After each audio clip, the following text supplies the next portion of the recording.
बिस्मिल्लाहिर्रहमानिर्रहीम। अल्हम्दुलिल्लाहि रब्बिल आलमीन। नहमदु व नसल्ली अला रसूलिहिल करीम।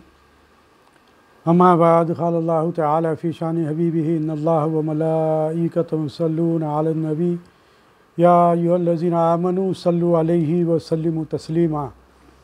अल्लाहुम्मा सल्लि अला सय्यिदिना नबीना शफ़ीअना हबीबना मौलाना मुहम्मदिन व बारिक वसल्लिम। बिस्मिल्लाहिर्रहमानिर्रहीम। रब्बि इश्रह ली सदरी व यस्सिर ली अमरी वहलुल उक़दतम मिन लिसानी यफ़क़हू क़ौली। सदक़ल्लाहुल अलीयुल अज़ीम।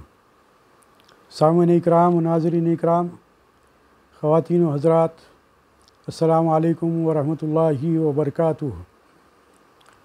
अल्हम्दुलिल्लाह सुम्मा अल्हम्दुलिल्लाह कि अल्लाह तबारक व तआला के फ़ज़ल व करम से दर्स कुरान का हमने आगाज़ किया और अल्लाह तबारक व तआला ने जो कुछ भी तौफ़ीक़ अता फ़रमाई हम बयान कर रहे हैं, ये सब उसी का करम है जो बात अब तक बनी हुई है।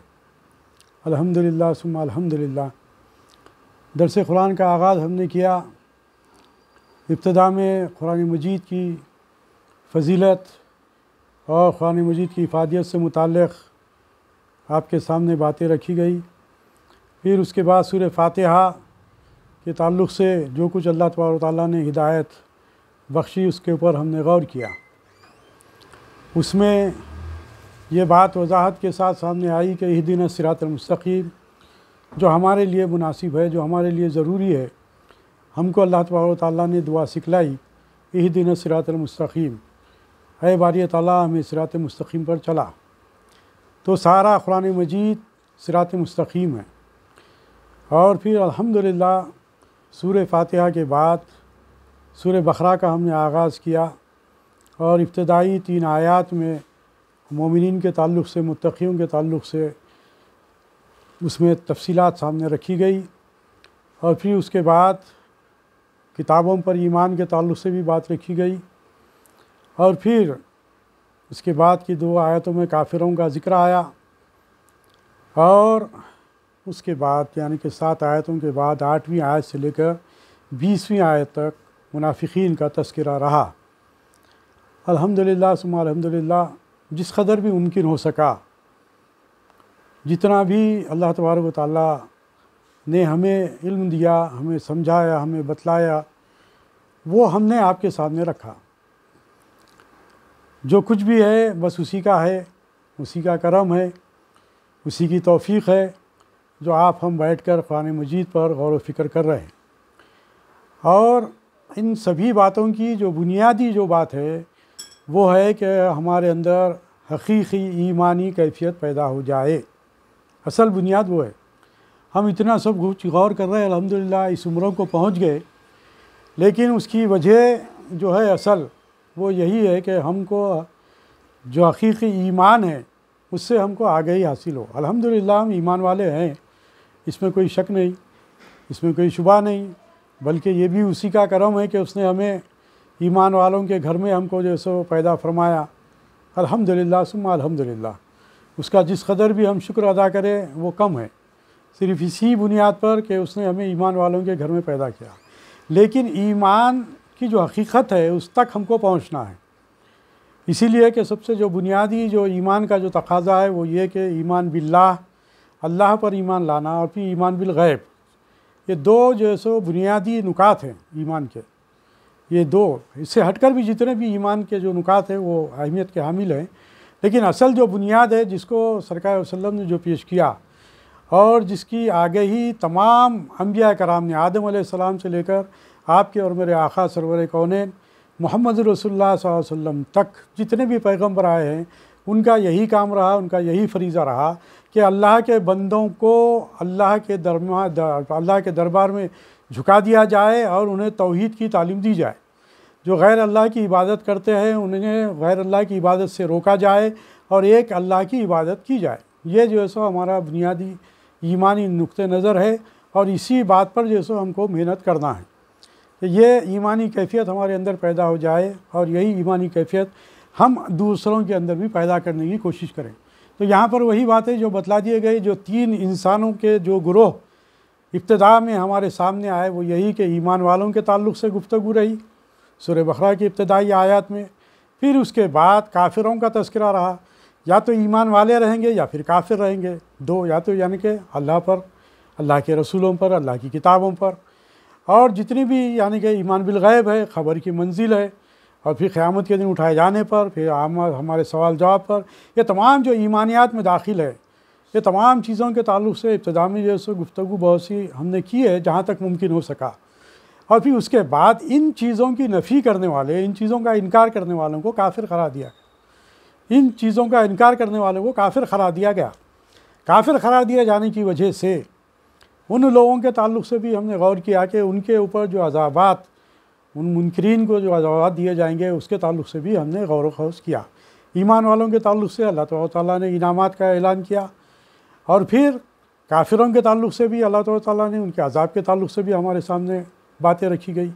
उसके बाद जो मरहला आया वो है मुनाफिकीन का, यानी कि मुसलमान और काफिरों के दरमियान में जो एक ऐसा तबक़ा, एक ऐसा गुरोह जो हकीकी मानों में वो ईमान तो नहीं रखता, लेकिन अपनी माल और जान की हिफाजत के लिए या फिर अल्लाह उसके रसूल सल्लल्लाहु अलैहि वसल्लम को धोखा देने के लिए, या मुसलमानों को धोखा देने के लिए, या इस्लाम को नुकसान पहुंचाने के लिए, ये तीसरा ऐसा गिरोह रहा जो इस्लाम को नुकसान पहुंचाने के दर पे रहा। हालांकि गो के ला इलाहा इल्लल्लाह मोहम्मद रसूलुल्लाह का इक़रार करते रहे, कलमे तैयबा का इक़रार करते रहे, सरकार वसल्लम को रसूलुल्लाह मानते रहे, इस बात का इजहार करते रहे ज़बान से, लेकिन दिल से इन्होंने नहीं माना, इसीलिए इनको मुनाफिकीन कहा गया। और इन्हें जो कुरान मजीद में जो बात कही गई कि इन्हें दोज़ख के सबसे निचले तबक़े में रखा जाएगा, दोज़ख इसके इंतहाई निचला तबक़ा जो है दोज़ख का, उसमें इनको शामिल किया जाएगा। अब यहाँ पर ये तीन जो गिरोह इंसान के जो है दुनिया में, ये तीन गिरोह ही है, जो मानने वाले हैं, नहीं मानने वाले हैं और मुनाफिकीन हैं। अब इसके बाद अब यहाँ पर हम जो गौर व फिक्र कर रहे हैं, अब 21वीं आयत पर हम गौर व फिक्र करेंगे। 21वीं और 22वीं आयत पर हम आज जो है इंशाअल्लाह ताला गौर व फिक्र करेंगे। क्यों कि अब यहाँ पर अल्लाह तबारक व तआला जो इरशाद फरमा रहा है, अब यहाँ पर लोगों से मुखातिब है अल्लाह तबारक व तआला, या अय्युहन नास कहकर मुखातिब हो रहा है। इसलिए अब यहाँ पर से हमको जो है गौर व फिक्र, मज़ीद ये गौर व फिक्र करना है। अब यहाँ पर अल्लाह तबारक व तआला इन जो आयत में मज़ीद जो सामने आने वाली है आयत, उस पर हमको जो है गौर व फिक्र करेंगे। आप दुआ फरमाइए मेरे लिए, और मैं भी अल्लाह तबारक व तआला से दुआ करता हूँ कि ऐ बारी ताला तू मुझे हक़ बात की तालीम दे, हक़ बात कहने के जो है मुझे वो सलाहियत, वो कैफियत, वो ईमानियात, वो बात जो है पैदा कर जो तू चाहता है। हक़ बात जो है मुझसे कहलवा, और दीन के पैगाम को जो दूसरों तक पहुँचाना है उसके लिए तू मुझे भी चुन ले और सामईन को भी चुन ले। और हम सब सबसे पहले एक बात, इस बात की हम नियत कर ले कि हम जो बैठे हुए हैं, जो कुछ हम सुन रहे हैं, इस बात की हम नियत कर ले कि ऐ बारी ताला हमको वो सही नियत हमको वो अता फरमा दे। हमारी नियत ये है कि हम तुझसे, तू क्या है, तुझ तेरी पहचान हम करना चाहते हैं, अल्लाह को जानना चाहते हैं, अल्लाह को पहचानना चाहते हैं, अल्लाह की रबूबियत क्या है उससे हम वाक़फ़ियत हासिल करना चाहते हैं। ऐ रब्बुल आलमीन तू हमारे क़ल्ब व ज़हन को नूरानी बना दे, हमारे क़ल्ब व ज़हन में नूर भर दे। इस बात का हम जो है नियत कर कर बैठें कि हमको ऐ बारी ताला हमको वो आगाही पैदा कर दे, ताकि कुरान के जो इल्म है वो हमको हासिल हो सके, और सरकार दो वसल्लम की जो सुन्नत है उस पर हम अमल पैरा हो सके, उसको हम जान सके और उस पर जो है हम अपनी ज़िंदगियों में शामिल कर सकें। इस नियत के साथ अगर हम बैठे तो अल्लाह तबारक व तआला हम सभी के जो है क़ुलूब और ज़हनों को खोलेगा। अब आइए हम आगे की आयत पर जो है हम गौर व फिक्र करते हैं। औज़ु बिल्लाहि मिनश शैतानिर रजीम, बिस्मिल्लाहिर रहमानिर रहीम। या अय्युहन नासु उबुदू रब्बकुमुल्लज़ी खलक़कुम वल्लज़ीना मिन क़ब्लिकुम लअल्लकुम तत्तक़ून। अल्लाह तबारक व तआला इस आयत शरीफा में इरशाद फरमा रहा है, तमाम आम लोगों से, सभी लोगों से मुखातिब होकर तो कह रहा है कि ऐ लोगो, अपने इस परवरदिगार की इबादत करो, अपने इस परवरदिगार की इबादत करो जिसने तुमको और तुमसे पहलों को पैदा फरमाया, ताकि तुम परहेज़गार बन जाओ, ताकि तुम परहेज़गार बन जाओ। अब यहाँ पर जो बात कही गई लोगों से मुखातिब होकर, या अय्युहन नास, सभी लोगों से मुखातिब है, हर इंसान से, बनी नवे इंसान, जितने भी दुनिया में जो लोग पैदा हुए हैं अल्लाह तबारक व तआला उनसे मुखातिब है। उनसे मुखातिब है। इससे पहले जो था हुदल लिल मुत्तकीन बात कही गई थी, तक़वा परहेज़गारों से, ईमान वालों से मुखातिबत थी। अब यहाँ पर जो मुखातिबत है, यहाँ पर खुले आम जो है इस बात का ऐलान किया जा रहा है कि आए लोगो, तुम उस परवरदिगार की इबादत करो जिसने तुम्हें पैदा किया और तुमसे पहले लोगों को पैदा किया। मतलब यही बात है कि आदम अलैहिस्सलाम से लेकर आज तक और फिर क़यामत तक आने वाले लोगों को अल्लाह तबारक व तआला जो पैदा करता है, अल्लाह तबारक व तआला की जो मखलूक है, तो वो अल्लाह तबारक व तआला इंसानों से मुखातिब होकर ये बात कह रहा है कि ऐ लोगो, अपने इस परवरदिगार की इबादत करो जिसने तुमको और तुमसे पहलों को पैदा फरमाया ताकि तुम परहेज़गार बनो। लअल्लकुम तत्तक़ून, यानी तक़वा व परहेज़गारी की ज़िंदगी इख्तियार करो। तक़वे के ताल्लुक़ से भी हम बहुत सी गुफ्तगू कर चुके हैं। यहाँ पर भी ये सो मानों में ये बात भी पेश की गई कि ताकि हम खुदा के अज़ाब से बच सके। तक़वा के ताल्लुक़ से बहुत सी बातें हुई कि अल्लाह तबारक व तआला के फरमाबरदार बने तो अल्लाह के इनामात हमको हासिल होंगे, और अगर नाफरमानी करते हैं तो फिर लाजमी नतीजा है कि उससे जो सो अल्लाह के अज़ाब से हमको हमकिनार होना पड़ेगा। तो ये चीज़ों को जो सो ये जो बातें बतलाई गई है, यहाँ पर जो तज़किरा किया गया है कि लअल्लकुम, ताकि तुम, अरबी में लाल इस मौके पर इस्तेमाल होता है जहाँ किसी काम का नतीजा पैदा होने की खवी उम्मीद हो। असल जो बुनियादी जो वजह बतलाई जा रही है वो यही बतलाई जा रही है ताकि तुम में तक़वा व परहेज़गारी पैदा हो जाए। असल बुनियाद ये, अगर तुम उस रब की पैरवी करोगे, उस रब की जो इबादत करोगे, तो होगा क्या, इससे तुम्हारे अंदर परहेज़गारी पैदा होगी, तुम्हारे अंदर परहेज़गारी पैदा होगी। तो परहेज़गारी पैदा होगी तो क्या होगा, उससे तुम्हें ही नफ़ा पहुँचेगा, तुम्हें ही उससे जो है सो अल्लाह तबारक व तआला तुम्हारे जो परहेज़गारी तुम्हारे अंदर पैदा होगी तो उससे तुम्हें ही नफ़ा पहुँचेगा। तत्तक़ून, तुम यानी कि तत्तक़ून के माने परहेज़गार, मुत्तक़ी, तत्तक़ून और तक़वा के एक ही लफ्ज़ से बने हुए माने हैं उसके। इसकी मुकम्मल तशरीह इससे पहले भी हम जो है सो कर चुके हैं, इससे ताल्लुक़ से बहुत सी बातें हमने किया। अब यहाँ पर जो बात आई है, अब यहाँ पे जो हम इब्तिदा कर रहे हैं वो अन्नास या अय्युहन्नास, आए लोगो कुरान पाक में इस आयत में सबसे पहली बार अल्लाह ताला ने एक मुतालबा किया है, लोगों से मुतालबा कर रहा है यहाँ पर अल्लाह तबारक व तआला, और इंसानों को या अय्युहन्नास कहकर मुखातिब किया। अल्लाह तबारक व तआला या अय्युहन्नास कहकर मुखातिब किया। गोया अल्लाह ताला ने इबादत गुजार बनने का मुतालबा हर इंसान से फरमा रहा है।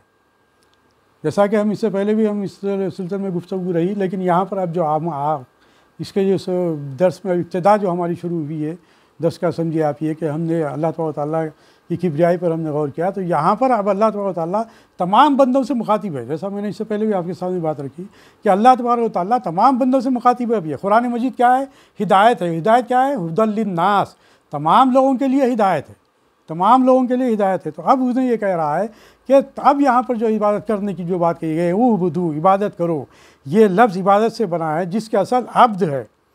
इससे मुराद ये है कि अल्लाह ताला के हुक्म को आजीज़ी और अदब के साथ बशाशत और शौक़ से मानना, जिसे इताअत और फरमाबरदारी भी कहते हैं। नमाज, रोज़ा, हज और ज़कात ये इबादत के ज़रूरी अज्जा हैं। ये तो इस्लाम के फ़राइज़ है, इस्लाम के बुनियादी अरकान हैं। लेकिन इबादत का इख्तिताम इन्हीं पर नहीं बल्कि पूरी ज़िंदगी पर मुहित है। इस ताल्लुक़ से भी हमने कई मरतबा इसकी तरफ जो सो हमने तवज्जो की है कि इंसान की ज़िंदगी सिर्फ़ इस्लाम के अरकान की जो फ़राइज़ हैं, जो अदा करना है, इसी के हद तक महदूद नहीं है। ये तो हमको करना ही करना है, लेकिन इसके अलावा एक मुसलमान की ज़िंदगी वो होती है कि उसकी सुबह उठने से लेकर रात के सोने तक की ज़िंदगी इबादत में गुज़रती है। वो इबादत में गुज़रने के लिए क्या करना है, अल्लाह तबारक व तआला के बतलाए हुए रास्तों पर चलना है। तो यहाँ पर भी वही बात कही जा रही है कि इबादत करो, उस रब की इबादत करो, उस रब की इबादत करो। बार बार ये बात जैसो कही जा रही है। इसकी वजह यही है, उसकी वजह यही है कि हमारी सारी ज़िंदगी जो है सो अल्लाह तबारक व तआला के अहकाम पर अमल पैदा हो जाए, इसलिए बात कही जा रही है कि उस रब की इबादत करो। तो वह रब क्या है, रब को तो हम जानते हैं, अल्हम्दुलिल्लाह अल्लाह है, मगर हमको ये जानना है कि उस रब ने जो अहकाम नाफिज किए उस पर हमको अमल पैरा होना है। खाली ला इलाहा इल्लल्लाह मुहम्मद रसूलुल्लाह कह लेने से कोई मामला मुकम्मिल नहीं होने वाला है। इसमें कोई शक नहीं, इसमें कोई शक नहीं कि हम ईमान वाले हो जाएंगे और इस्लाम में दाखिल हो जाएंगे, इसमें कोई शक नहीं। लेकिन इसमें जो ज़रूरी अमर है वो ये है कि अल्लाह तबारक व तआला के जो अहकाम है उसे अपनी मर्ज़ी के साथ, खुशी के साथ उन अहकामात को कबूल करने वाले बने। बंदगी का मतलब क्या है? पूरी तरीके से अपने आप को उसके हवाले कर देना। बंदगी का मतलब क्या है? अल्लाह तबारक व तआला के सामने पूरी तरीके से झुक जाना, अल्लाह तबारक व तआला के सामने अपने आप को डाल देना, अपने आप को उसके हवाले कर देना, ये बंदगी है। बंदगी ये नहीं है कि अल्लाह तबारक व तआला के 5 वक्त नमाज़ पढ़ लें, जाए नमाज अदा कर लें, यही बंदगी नहीं है। या फिर अगर रमज़ान का महीना आ जाए तो रोज़े रख लें, यही बंदगी नहीं है। रमज़ान में भी हम रोज़े रहते हैं तो उसके अंदर भी इसी बात की तरफ तवज्जो दिलाई गई, लअल्लकुम तत्तक़ून। यहाँ पर भी वही बात कही जा रही है कि हम वहाँ पर जो रोज़ों की फ़र्जियत जो आता के ताल्लुक़ से ऐलान किया गया है कि हमने मुसलमानों पर रोज़े फ़र्ज़ किए ताकि तुम में तक़वा व परहेज़गारी पैदा हो। यहाँ पर भी वही बात की जा रही है, वहाँ पर भी वही बात कही गई कि उससे पहले, तुम्हारे से पहले की भी जो उम्मतें थी उन पर भी रोज़े फ़र्ज़ किए गए थे ताकि तुम्हारे में परहेज़गारी पैदा हो। अब यहाँ पर भी अल्लाह ताला आम इंसानों से मुखातिब होकर यही बात कह रहा है कि या अय्युहन्नासु उबुदू रब्बकुमुल्लज़ी खलक़कुम वल्लज़ीना मिन क़ब्लिकुम लअल्लकुम तत्तक़ून, ताकि तुम में परहेज़गारी पैदा हो। तो असल जो बुनियाद है वो हमारे अंदर परहेज़गारी पैदा होना है। वो परहेज़गारी पैदा होने के लिए ज़रूरी अमर ये है कि हम अल्लाह तबारक व तआला को अपना रब माने और उसके तमाम अहकाम को खुशी से कबूल कर लें, खुशी से कबूल कर लें। और अगरचे फ़र्ज़ कीजिए कोई अहकाम हमारे नफ्स के ख़िलाफ़, हमारी मर्ज़ी के ख़िलाफ़ भी है तो उसको भी बग़ैर किसी चूँ व चरा के कबूल कर लेना ईमान की अलामत है। हमको किसी किस्म का जब हुक्म जब सादिर हो जाता है, जो अहकाम जब सादिर हो जाते हैं, फाइनली जो फ़ैसले है उस पर बग़ैर हमारी सोच बूझ के, बग़ैर किसी गौर व फिक्र के हमको कबूल कर लेना, ये इताअत, ये है फरमाबरदारी, ये अल्लाह तबारक व तआला की बंदगी।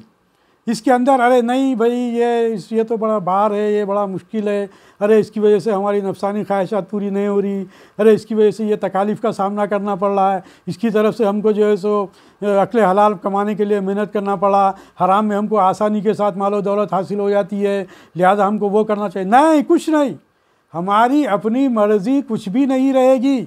बंदगी का मतलब ये है कि हमारी अपनी मर्ज़ी, इसमें ख़तई कुछ भी नहीं रहेगी। जो अल्लाह तबारक व तआला ने अहकाम नाफिज कर दिए वो फ़ाइनल है, जो सरकार दो आलम सल्लल्लाहु अलैहि वसल्लम के इरशादात है वो फ़ाइनल है। अल्लाह तबारक व तआला के अहकामात को सरकार दो आलम सल्लल्लाहु अलैहि वसल्लम के बतलाए हुए रास्ते पर, यानी कि सुन्नत के तरीक़े पर हमको चलते हुए अल्लाह तबारक व तआला की रुबूबियत का ऐलान करना है, उस पर जो है सो हमको बंदगी का इजहार करना है, अमली तौर पर इक़दामात हमको करना है। तो इसके अंदर हमारी मर्ज़ी कुछ भी नहीं रहेगी। सबसे बुनियादी बात मैं आपके सामने रख रहा हूँ। और यहाँ पर अल्लाह तबारक व तआला यही बात कह रहा है लोगों से मुखातिब होकर, क्या है लोगों, जो मैंने तुम्हें पैदा किया और तुमसे पहले लोगों को पैदा किया इसलिए कि तुम मेरी बंदगी करो, मेरी इबादत करो, ताकि तुम में परहेज़गारी पैदा हो जाए, ताकि तुम अज़ाब जहन्नुम से बच जाओ, ताकि तुम नाफरमानियों से बच जाओ। ये अल्लाह तबारक व तआला का असल मंशा है जो हमसे मुखातिब है, तमाम लोगों से मुखातिब है, न सिर्फ मुसलमानों से, न सिर्फ काफिरों से, बल्कि तमाम लोगों से मुखातिब है। इसीलिए ये फ़रीज़ा अदा करना हमारा फ़रीज़ा है कि इस पैगाम को दूसरों तक पहुँचाने की ज़िम्मेदारी सरकार दो आलम सल्लल्लाहु अलैहि वसल्लम के बाद हम पर आयद होती है। सरकार दो आलम सल्लल्लाहु अलैहि वसल्लम को देख कर, सरकार वसल्लम पर ईमान लाकर सहाबा कराम ने कमा हक़ खौ उन्होंने अपनी ज़िम्मेदारी को अदा किया।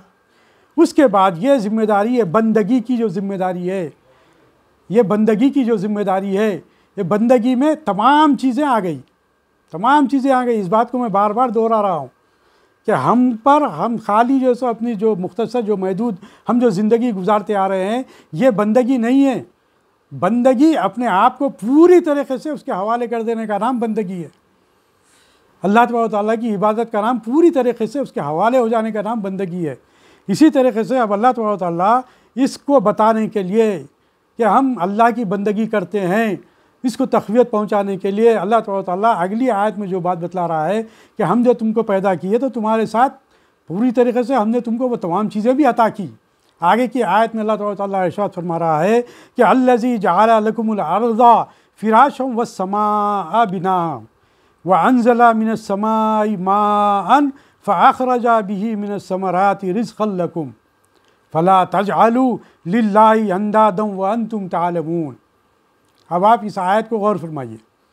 अल्लाह ताला लोगों से मुखातिब होकर, हमसे मुखातिब होकर बंदगी का ऐलान करने के लिए, हमको तैयार करने के लिए जो बात बतला रहा है, जो तवज्जो दिला रहा है कि भाई देखो, तुम थोड़ा गौर करो कि हमने, यानी कि अल्लाह ताला जिसने तुम्हारे लिए ज़मीन का फ़र्श बिछाया, जिसने ज़मीन को फ़र्श बनाया, आसमान की छत बनाई और बादल से पानी बरसाए, फिर तुम्हारी ग़िज़ा के लिए इससे फल पैदा किए, बस सब कुछ जानते बूझते किसी और अल्लाह की पूजा ना करो और किसी को अल्लाह का हमसर ना बनाओ, किसी को अल्लाह का हमसर ना बनाओ। बात यहाँ पर वही आ रही है कि अल्लाह की जब हम इबादत करते हैं तो अब हम किसी के साथ, किसी को अल्लाह की ना वहदानियत में, ना अल्लाह की सिफ़ात में किसी को हम शरीक नहीं करना है। सबसे बड़ा गुनाह अल्लाह ताला के पास अगर कोई है तो वो है शिर्क। तो यहाँ पर अल्लाह ताला बतला रहा है कि हमने तुम्हारे लिए ज़मीन को बिछोना बनाया, ज़मीन को हमने तुम्हारे लिए बिछोना बनाया और आसमान को छत बनाया और आसमान से पानी बरसाया, जिसकी वजह से मुर्दा ज़मीन से तुम्हारे लिए फल, तुम्हारे लिए ग़िज़ा, हर चीज़ जो भी चीज़ें अल्लाह ताला ने फ़राहम किए, जो ग़िज़ाइयत में तमाम चीज़ें आते हैं। फल से मुराद यहाँ पर सिर्फ फल नहीं है, फल फुलारी नहीं है। फल से मुराद ये है कि अल्लाह ताला ने तमाम जो ग़िज़ाइयत अल्लाह ताला ने हमें अता की है, वो ज़मीन ही से अता की है। ज़मीन से वो तमाम चीज़ें उगती हैं, वो तमाम चीज़ें ज़मीन से उगती हैं। वो तमाम चीज़ों को अल्लाह ताला ने हमारे लिए रिस्क बनाया। जब अल्लाह वो मैं हूँ, वो मैं तुम्हारा रब हूँ, वो रब मैं हूँ, तो फिर तुम मेरी इबादत करो, मेरी बंदगी करो। जबकि मैं तुम्हें ज़िंदगी दी, माँ के पेट में ज़िंदगी अता की, माँ के पेट से पैदा किया, पैदा करने के बाद तुम्हारी ग़िज़ाइयत का सामान फ़राहम किया। ये तमाम चीज़ों को किसने फ़राहम किया? माँ की छाती में दूध किसने पैदा किया? दूध पीने की जो सब सलाहियत बच्चे में, मासूम बच्चे में किसने पैदा की? ये तमाम चीज़ों की तरफ ग़िज़ाइयत से मुराद वो तमाम चीज़ें जो अल्लाह ताला ने हमारे लिए बनाई है, जो हमारे लिए ग़िज़ा फ़राहम की है। यहाँ पर मुख्तसर अल्लाह ताला आगे की आयतों में आते चले जाएगा कि अल्लाह ताला कैसा हमारा रब है, कैसा हमारे रब की हम जो से इबादत करते हैं। यहाँ पर रब का जो जिक्र किया गया उसी लिए ज़िक्र किया गया क्योंकि उस ज़माने में भी रब रब रब कहते थे, लेकिन उसके अलावा आगे की आयतों में वो बातें आएगी। चूँकि वक्त अपने पास मुख्तसर रहता है, महदूद वक्त रहता है, इसी वक्त में हमको जो सो गौर व फिक्र करना है। तो जहाँ तक मुमकिन हो सके जो बातें आपके सामने मैं रख रहा हूँ अल्लाह ताला की हिदायत से, इसके अंदर यही बातें हमारे सामने आती है कि जब सब चीज़ें अल्लाह ताला ने हमें अता की, जब तमाम चीज़ों को हम जैसे हमकिनार किया, तो फिर अब हमारा फरीज़ा बनता है कि हम उसकी इबादत करें, उसके सामने मुकम्मल तौर पर झुक जाएं, उसके हम हवाले हो जाएं, उसकी बंदगी करें, जिसका अल्लाह ताला हमसे यहाँ पर ऐलान करवा रहा है। जहाँ से हम जो है ये कुरान पढ़ते हुए इस बात का हम ऐलान कर रहे हैं, इस बात को हम मानते हैं कि अल्लाह ताला हमसे मुखातिब है और वो इस जानिब हमको तवज्जो दिला रहा है कि ऐ लोगो, तुम बंदगी करो, तुम इबादत करो मेरी, इससे हटकर किसी चीज़ की तुम बंदगी मत करो, क्योंकि हमने तुम्हारे लिए तमाम चीज़ें हमने तुम्हारे लिए पैदा की है। तमाम चीज़ें अल्लाह ताला ने, जितनी भी कायनात में जितनी भी चीज़ें हैं वो अल्लाह ताला ने हमारे लिए पैदा की गई है, हमारे लिए पैदा की, और हमारे को अल्लाह ताला उसकी इबादत के लिए पैदा किया। वमा खलक़तुल जिन्ना वल इंसा इल्ला लियअबुदून, वमा खलक़तुल जिन्ना वल इंसा इल्ला लियअबुदून, और मैंने जिन और आदमी इतने इसीलिए पैदा किए कि वो मेरी इबादत करें। अल्लाह ताला की इबादत करने के लिए अल्लाह ताला ने हमको पैदा किया। और तमाम चीज़ें, चाहे सूरज हो, चाहे चाँद हो, चाहे सितारे हो, चाहे ज़िंदगी के जो मामलात हो, दुनिया में तमाम चीज़ों से जो अल्लाह ताला ने हमको जो सरफराज किया है, ये तमाम चीज़ें, झाड़ दरख्त, पहाड़, समंदर में पैदा होने वाली मछलियाँ, ये तमाम चीज़ें किसके लिए हैं? ये किसके लिए हैं? हमारे लिए हैं। हज़रत इब्राहीम अलैहिस्सलाम जब देखे, सूरज को देखे तो बोले हाँ ये तो इतना बड़ा सूरज सारे दुनिया को रोशन कर दिया, शायद ये खुदा है। बोले फिर शाम हुई तो देखे कि सूरज डूब गया। बोले कि नहीं, जो चीज़ डूबने वाली है वो खुदा नहीं हो सकती। फिर शाम को सूरज चाँद निकला, चाँद को जैसे ही देखे तो आपने देखा कि अरे ये तो चाँद जो है सो इंतहाई ठंडक पैदा कर दिया, ठंडक पैदा कर दिया और आराम जो है सो सुकून की जो है सो नींद सुला रहा है, शायद ये है। लेकिन फिर शाम को भी देखा, फिर डूब गया, और सितारों को देखा वो तो झिलमिलाते रहे, कभी डूबे। जब ये तमाम चीज़ों को देखा, हालांकि इसकी किबराई का ऐलान कर रहे थे, अरे शायद ये है खुदा, शायद ये है।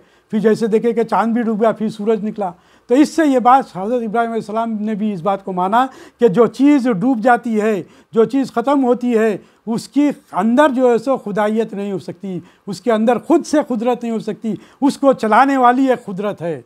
आगे की आयत में वो बातें आएंगी, बल्कि इन आयत की तशरीह में इंशाअल्लाह ताला मैं मज़ीद कल करूँगा, मज़ीद इन आयत की तशरीह में फिर कैसे कल करूँगा, जो दीगर मुफस्सिरीन के सामने जो बातें आई है। लेकिन बुनियादी तौर पर आपके सामने मैं बात रख देना चाहा, इसलिए मैं जो है सो आपके सामने वो बुनियादी बातें रख रहा हूँ कि इसी नुकात पे हमको जो है सो गौर व फिक्र करना है कि अल्लाह हमारा रब जो तमाम चीज़ें हमारे लिए पैदा किया, तमाम चीज़ों के आराम और आसाइश की ज़िंदगी उसने फ़राहम की, दिन में मेहनत करने के लिए और रास्ते हमारे लिए सो खोल दिए, और फिर रात को जो सो आराम करने की जो है सो हमारे लिए सो रात को जो सो हमारे लिए चांद जो सो लगा कर जो सो हमको ठंडक से जो है सो रात जो है सो हमको गुजारने की जो सो तलखीन की। ये तमाम चीज़ें अल्लाह ताला ने हमारे लिए बनाई, और हमारी ज़िंदगी के तमाम चीज़ों को जो है सो अल्लाह ताला इस बात की तरफ तालीम भी दी। ऐसा नहीं कि जो सो हमको जो सो हम बेबहरा हमको छोड़ दिया, ऐसा नहीं। अल्लाह ताला ने अंबिया के ज़रिए और फिर खातिमुन नबी सल्लल्लाहु अलैहि वसल्लम के ज़रिए और फिर किताब के ज़रिए हमारी ज़िंदगी को रोशन बनाने के लिए, हमारी ज़िंदगी को कामयाब बनाने के लिए अल्लाह तबारक ताला ने हमको ये तमाम चीज़ें अता की हैं। अब हमारा फरीज़ा बनता है कि हम अल्लाह की इबादत करने वाले बन जाएँ। अल्लाह तबारक ताला से दुआ है कि जो कुछ हम कह रहे हैं, सुन रहे हैं, उस पर अमल करने की तौफ़ीक़ अता फरमा। और फिर अल्लाह तबारक ताला हम तुझे ही से इबादत, तेरी ही इबादत करते हैं और तुझी से मदद मांगते हैं। और वो मदद क्या है? इहदिना सिरातल मुस्तक़ीम सिरातल लज़ीना अनअमता अलैहिम गैरिल मग़ज़ूबी अलैहिम वलद्दालिन आमीन। ऐ रब्बुल आलमीन, ऐ रहमान आमीन, हमको तू अपने साले बंदों में शामिल फरमा ले, हमको काफिरों की खसलतों से, मुनाफिकीन की खसलतों से हमको बचाए रख। ऐ अल्लाह, हमारे अंदर हकीकी ईमानी कैफियत पैदा कर दे। ऐ रब्बुल आलमीन, ऐ रहमान आमीन, हम पर रहम का मामला, करम का मामला फरमा। ऐ रब्बुल आलमीन, ऐ रहमान आमीन, तू हमारा रब है और हम तेरी ही इबादत करते हैं। तू हमारे लिए ज़िंदगी के रास्तों को आसान कर दे, ऐसे रास्तों को जो तू पसंद करता है, ऐसे रास्तों पर हमको चला। इहदिना सिरातल मुस्तक़ीम सिरातल लज़ीना अनअमता अलैहिम गैरिल मग़ज़ूबी अलैहिम वलद्दालिन आमीन। अल्लाहु अकबर, अल्लाहु अकबर, ला इलाहा इल्लल्लाहु, अल्लाहु अकबर, अल्लाहु अकबर वलिल्लाहिल हम्द। या मुक़ल्लिबुल क़ुलूब सब्बित क़ुलूबना अला दीनिक बिफ़ज़्लि सुब्हान रब्बिका रब्बिल इज़्ज़ति अम्मा यसिफ़ून व सलामुन अलल मुरसलीन वल्हम्दुलिल्लाहि रब्बिल आलमीन।